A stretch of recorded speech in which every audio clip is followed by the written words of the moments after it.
Hello, everybody. We want to talk about negotiating with unions and how negotiating with unions is often different than negotiating with others.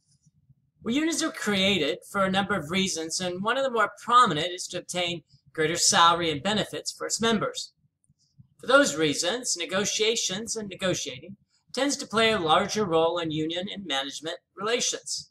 We tend to spend more of our time negotiating between the groups than maybe any other instance. And some of the differences when negotiating with unions versus negotiating for a car or a product or service can be pronounced. So the primary differences when you negotiate with a union, a labor union, as opposed to negotiating on your behalf for something that's interesting to you, is four primary reasons. First is that unions represent a wide variety of interests. That means in many cases that they just don't involve one person or another.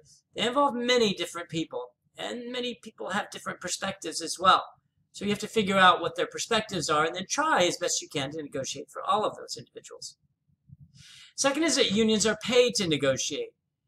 In other words, you're going to be contributing to the global effort of the unions to obtain something that is going to be, at least we hope, deemed important by the rest of the members.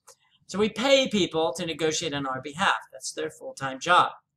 Which leads us to the third case, which is that unions often have professional negotiators. They spend more time and money trying to train somebody and hire somebody that knows what they're doing, that can have results of being an effective and intuitive type of negotiator.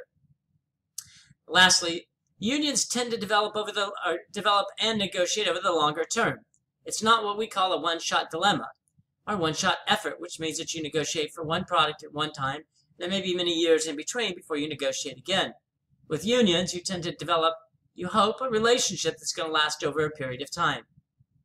So those are the four reasons that we see the differences between negotiating with the union and other areas.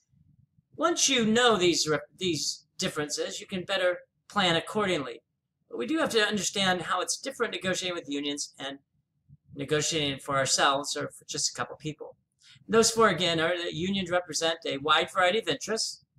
Unions are often paid to negotiate. Some of those costs can be significant. Some unions generate millions of dollars.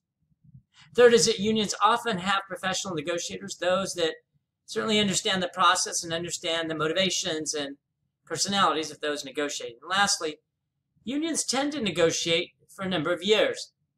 It's much more important with unions that they create a relationship, a long-term relationship with those that they negotiate with. Because while one may have the power one day, they certainly may not have the power of the other. You want to develop a relationship where some doesn't take an advantage of the others.